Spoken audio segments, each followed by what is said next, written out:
नमस्कार। ठकुरेला एजुकेशन में आपका स्वागत है।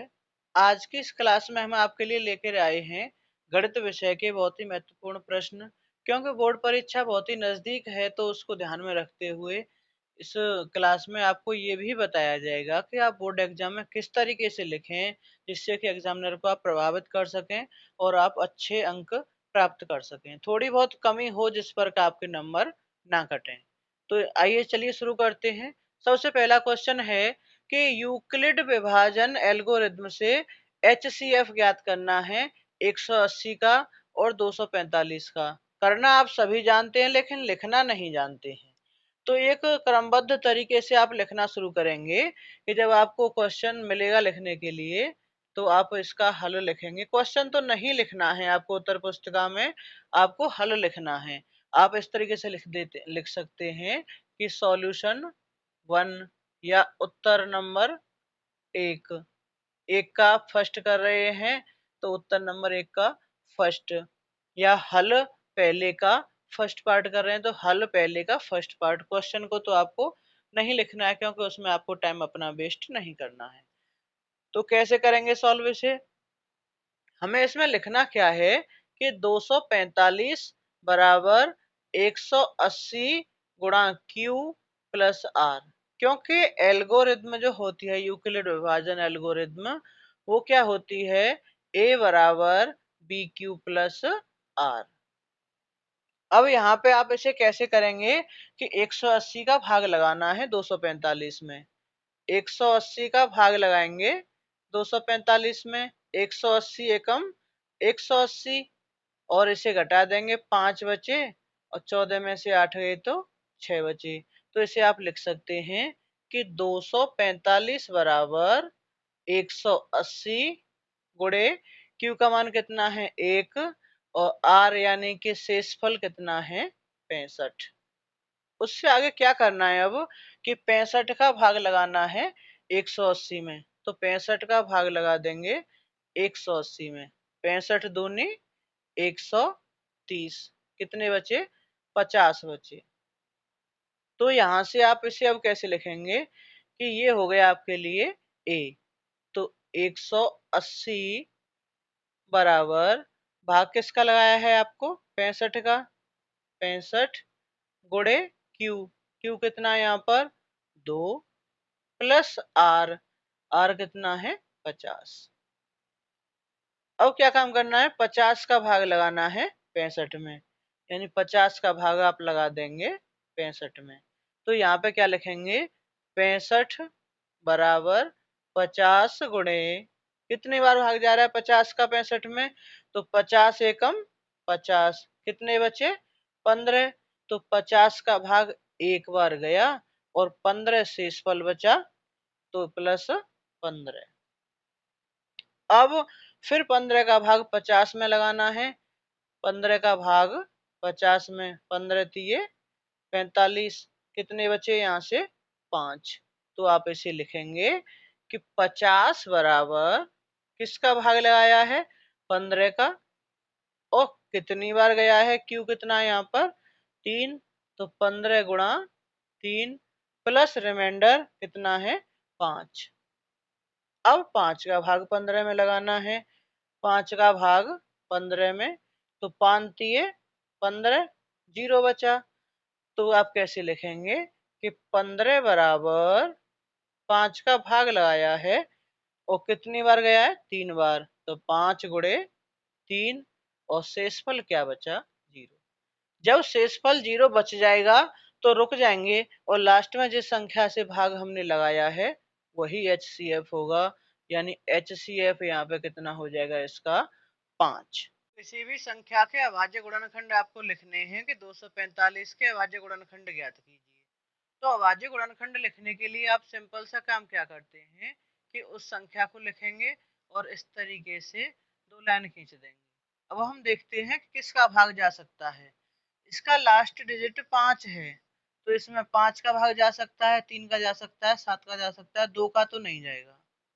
3 का भाग लगा के देखते हैं, 3 अट्ठे 24, फिर नहीं जा रहा है आगे। तो 5 का तो अवश्य जाएगा, 5 चौके 20, 4 बचे 45 हो गए, ये 5 निम में 45। 49 में किसका भाग जाता है? 7 का, तो 7 सत्ते 49 और 7 एकम 7। अब क्या करेंगे, इसे आप लिख सकते हैं 245 बराबर 5 गुणा 7 गुणा 7।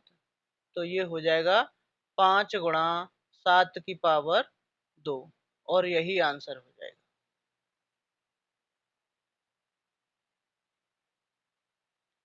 27 और 45 के लिए जांच कीजिए कि दो संख्याओं का गुणनफल बराबर एलसीएम गुणा एचसीएफ। तो आपको सिंपल सा काम क्या करना है कि पहले दोनों संख्याओं का एलसीएम निकालना है और फिर एचसीएफ निकालना है। तो एलसीएम निकालने के दो तरीके होते हैं और एचसीएफ निकालने के दो तरीके होते हैं कि आप भाग विधि से भी निकाल सकते हैं और गुणनखंड विधि से भी निकाल सकते हैं। तो हम भाग विधि आसान पड़ती है तो भाग विधि से करते हैं। पहले करेंगे एलसीएम 27 का और 45 का। दोनों संख्याओं को इस तरीके से लिख लेते हैं।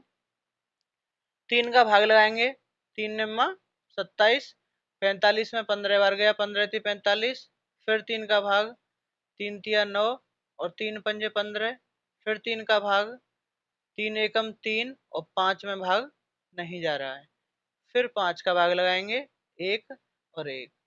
तो एलसीएम कितना आ गया इसका?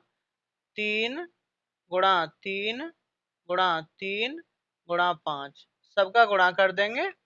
5 तिया 15, 15 तिया 45 और 45 तिया 135। मासापा निकालेंगे अब एचसीएफ। तो 27 का भाग लगाएंगे 45 में, 27 एकम 27, कितने बचे? 15 में से 7 गए 8, 3 में से 2 गए तो 1। अब 18 का भाग 27 में, मासापा इसी विधि से तो ज्ञात करते हैं भाग विधि से। कितने बचे यहाँ से? 9। 9 का भाग अब 18 में लगा देंगे तो 9 दूनी 18, शेषफल क्या बचेगा? 0। तो इसका एचसीएफ यानी मासापा कितना आ गया? 9। अब हमें जो जांच करनी है इसमें दो पार्ट होते हैं। कोई भी बात सिद्ध करनी हो तो उसमें एक एलसीएम होता है और एक एक एलएचएस होता है और एक आरएचएस होता है। एलसीएम एचसीएफ तो हमने ज्ञात कर ही लिए हैं। यहाँ पर सिद्ध करने के लिए दो साइड होती हैं। जो लेफ्ट हैंड में होता है उसे बोलते हैं एलएचएस और जो राइट हैंड में होता है उसे बोलते हैं आरएचएस। तो पहले हम एलएचएस लेते हैं। यहाँ से एलएचएस बराबर दिया हुआ है दो संख्याओं का गुणनफल। एलएचएस बराबर है दो संख्याओं का गुणनफल। अब जो संख्याएं हैं उनका हम गुणा कर देंगे तो यहाँ से गुणनफल ज्ञात किया जा सकता है। संख्याएं कौन सी हैं हमारी? 27 और 45। तो इनका गुणा कर लीजिए। गुणा कर लेते हैं हम 27 का और 45 का। तो 5 सत्ते 35, 5 दूनी 10 और 3 13, 4 सत्ते 28, 4 दूनी 8 और 2 10, 5 11, ये हो गया 1215। ये आ गया हमारा एलएचएस का मान। अब हमें इसी प्रकार निकालना है आरएचएस। आरएचएस में क्या है कि एलसीएम और एचसीएफ का गुणा करना है। LCM into HCF. एलसीएम कितना आया है? 135 लिख देंगे। एचसीएफ कितना आया है इसका? 9। दोनों का गुणा कर देंगे तो 9 पंजे 45, 9 तिया 27 और 4 31, 9 एकम 9 और 3 12। एलएचएस भी 1215 और आरएचएस भी 1215 यानी 1215। तो हम यहाँ से लिखेंगे, देखो इस तरीके से लिखेंगे लास्ट में, एलएचएस बराबर आरएचएस इति सिद्धम।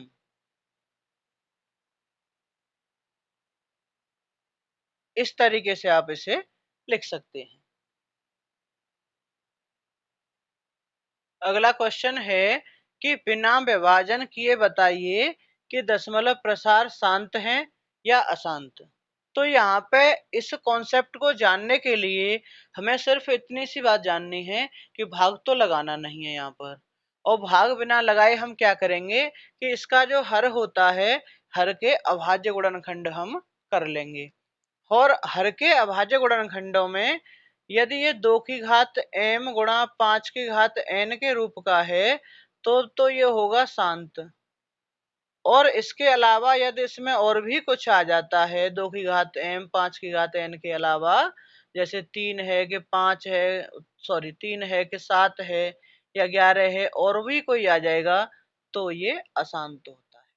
अब ये 2 की घात m गुणा 5 की घात n के रूप का मतलब क्या है, वो इस सवाल के माध्यम से मैं आपको समझा देता हूँ, क्लियर आपकी समझ में आ जाएगी बात। तो सबसे पहले हमें क्या करना है कि 1250 यानी 1250 के अभाज्य गुणनखंड कर लेने हैं।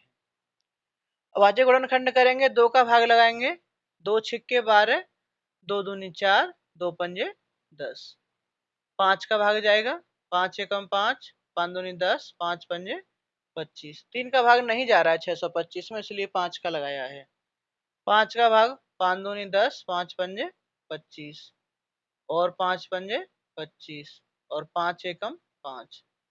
तो 1250 के अभाज्य गुणनखंड हो जाएंगे यहाँ से 2 गुणा 5 गुणा 5 गुणा 5 गुणा 5, 4 बार है ये, तो इसे हम लिख सकते हैं 2 की घात 1 गुणा 5 की घात 4। तो हम यहाँ पे देख सकते हैं कि 2 की घात m गुणा 5 की घात n के रूप का ये बन रहा है। तो इसका दशमलव प्रसार कैसा होगा, इसका दशमलव प्रसार होगा शांत। यहाँ पे ये बात भी ध्यान देने वाली है कि अगर कहीं पे ये आ रहा है कि उसका हर जैसे 1/8 है, तो इसे हम लिख सकते हैं 1/2 गुणा 2 गुणा 2, यानी इसे लिख देंगे 1/2 की घात 3। अब ये कहें 5 तो यहाँ पे है नहीं, 2 की घात m n, 2 की घात m ही आ रहा है बस, 5 की घात n तो नहीं है यहाँ पर, तो ये भी शांत होगा। और कहीं पर अगर ये आ रहा है कि 125 लिख दिया, तो हम इसे लिख सकते हैं कि 1/5 गुणा 5 गुणा 5, यानी 1/5 की घात 3। तो यहाँ पे सिर्फ 5 की घात n आ रहा है, तो ये भी शांत होगा। यानी या तो 2 की घात m आए, 2 की घात m आए, या 5 की घात n आए, या दोनों आए, 2 की घात m 5 की घात n, तब तो ये होगा इस स्थिति में शांत, और बाकी सब के लिए ये अशांत। ठीक है। अब दूसरे वाले क्वेश्चन में एक और बात है यहाँ पर जानने के लिए, इसे देखो कैसे करेंगे। इसमें थोड़ा सा ध्यान लगाना है, यहाँ पर गलत कर देते हैं बच्चे इसे, तो गलत ना हो इसके लिए आपको क्या करना है, देखो 150 के गुणनखंड करेंगे पहले, 2 का भाग लगाया 75 बार, 3 का भाग लगाया 25 बार और 5 का भाग लगाया 5 बार और फिर 5 का भाग लगाया तो 1 बार। तो ये हो जाएगा 150 बराबर 2 गुणा 3 गुणा 5 गुणा 5, यानी 2 गुणा 3 गुणा 5 की घात 2। तो यहाँ पे आप देख पाएंगे कि 2 की घात m गुणा 5 की घात n के अलावा और भी कुछ है, और डायरेक्ट देखते ही अशांत लिख देंगे, और यहाँ पे इसी वजह से ये गलत हो जाता है। क्योंकि आप इसे गलत नहीं करना है, सही कैसे करोगे, देखो 12 अब इसके गुणनखंड लिखो, 2 गुणा 3 गुणा 5 की घात 2। अब देखें 3 से ये कट रहा है, 3 चौके 12, 2 दूनी 4, तो ये क्या आ जाएगा यहाँ से 2/5 की घात 2। अब इसका हर देखेंगे हम, सरल करने के बाद हम इसके हर को देखें, तो अब इसके हर में 2 के और 5 के अलावा और कुछ नहीं है, बल्कि 2 भी नहीं है, सिर्फ 5 है। तो इसका दशमलव प्रसार कैसा होगा, इसका दशमलव प्रसार शांत होगा। ठीक है। गलती ये नहीं करनी है, यहाँ पे डायरेक्ट देखते ही आप इसका जवाब लगा दें कि ये तो अशांत हो गया। आपको अंश भी देख लेना है, अंश से अगर कट के वो संख्या वहां से हट रही है, तब ये आपका दशमलव प्रसार शांत होगा। ध्यान रखना है इस बात को। अब अगला क्वेश्चन है कि एक बाग में पौधे इस प्रकार लगे हैं कि एक पंक्ति में जितने पौधे हैं उतनी ही पंक्तियां हैं। यदि कुल पौधे 1225 हैं तो प्रत्येक पंक्ति में कितने पौधे हैं। इस तरीके का क्वेश्चन आपको जब भी करना होगा तो इसका वर्गमूल करना होता है, लेकिन वर्गमूल करके डायरेक्ट ही लिख देंगे। लिखना कैसे वो मैं बताता हूं आपको। क्वेश्चन नंबर 5 है, तो उत्तर पुस्तिका में आप लिखेंगे कि उत्तर नंबर 5। इसका कोई पार्ट तो है नहीं, फर्स्ट या सेकंड लिखेंगे, तो डायरेक्ट ही हम लिख देंगे उत्तर नंबर 5। अब यहाँ पे हमसे पूछा गया है प्रत्येक पंक्ति में कितने पौधे हैं, तो सबसे पहले ऐसे ही मानेंगे कि माना प्रत्येक पंक्ति में पौधे बराबर x, और जितने एक पंक्ति में पौधे हैं उतनी ही पंक्तियां हैं, तो यहां से हम पंक्तियों की संख्या लिख सकते हैं। पंक्तियों की संख्या, तो ये भी हो जाएगी x, क्योंकि क्वेश्चन में दे रखा है कि प्रत्येक पंक्ति में जितने पौधे हैं उतनी ही पंक्तियां हैं, ठीक है ना। तो अब यहाँ पे कुल पौधों की संख्या हमें ज्ञात करनी हो तो कैसे करेंगे। जैसे देखो किसी बाग में 2 पंक्तियां हैं और हर एक पंक्ति में 2 पौधे हैं, तो कितने हो गए, 2 गुणा 2। अब 3 पंक्तियां हैं और हर एक पंक्ति में 3 पौधे हैं, देखो 3 पंक्तियां और हर एक में 3 पौधे, तो 3 गुणा 3। इसी प्रकार कुल पौधों की संख्या आपको यहाँ पे निकालनी है। कुल पौधों की संख्या ये आपको वैसे दे रखी है, कितनी दी है कि 1225, लेकिन वो कैसे ज्ञात करेंगे x से, कि जितनी पंक्तियां हैं उसमें एक पंक्ति में जितने पौधे हैं उससे गुणा करेंगे, यानी x गुणा x बराबर 1225, यानी x स्क्वायर बराबर 1225। अब इसका स्क्वायर है तो इसका भी स्क्वायर हमें पता करना होगा कि ये कितने का स्क्वायर होता है 1225। तो इसके लिए हमें क्या करना है कि हमें इसका वर्गमूल निकालना है। तो वर्गमूल निकालने के लिए हम भाग विधि से आसानी से ज्ञात कर सकते हैं। यहाँ से जोड़ा बनाना शुरू करेंगे 2 2 के। अब इसमें भाग लगाएंगे 3 तिया 9, क्योंकि 4 चौक 16 ज्यादा हो जाएगा, तो 3 बचा यहाँ से घटाने पर और 25 उतार लिया, पूरा जोड़ा उतार लेते हैं। इकाई के अंक के बराबर जोड़ते हैं, यहाँ पर 3 और 3 हो गई ये 6।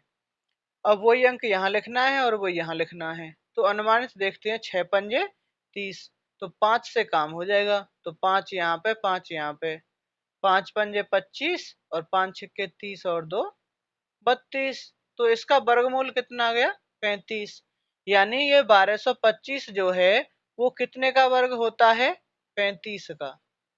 जब घात बराबर हो तो उनके आधार भी बराबर होते हैं, तो यहां से हम लिखेंगे तुलना करने पर, तुलना करने पर, क्योंकि आधार समान है तो तुलना हो जाएगी, यहां से ये हो जाएगा x बराबर 35। लास्ट में लिखेंगे फिर कि प्रत्येक, ऐसे लिखेंगे अतः प्रत्येक पंक्ति में, प्रत्येक पंक्ति में पौधे बराबर 35, तो इसका आंसर ये क्या हो जाएगा 35। ये आंसर को हाईलाइट कर देना है लास्ट में, इस तरीके से अच्छा इंप्रेशन जाता है कॉपी चेक करने वाले के ऊपर। उम्मीद करता हूँ ये आज के क्वेश्चन आपके समझ में आए होंगे। वीडियो अच्छी लगी हो तो लाइक कीजिए और दोस्तों के साथ शेयर भी जरूर कीजिए। और अधिक जानकारी पाते रहने के लिए आप हमारा टेलीग्राम चैनल ज्वाइन कर सकते हैं, जो कि ठकुरेला एजुकेशन के नाम से ही है। और हमारे चैनल पर बने रहिए और मैं लाता रहूंगा आपके लिए इसी प्रकार से, जब तक आपका बोर्ड एग्जाम होगा तब तक लगातार ऐसी वीडियो आपको मिलती रहेंगी। नमस्कार।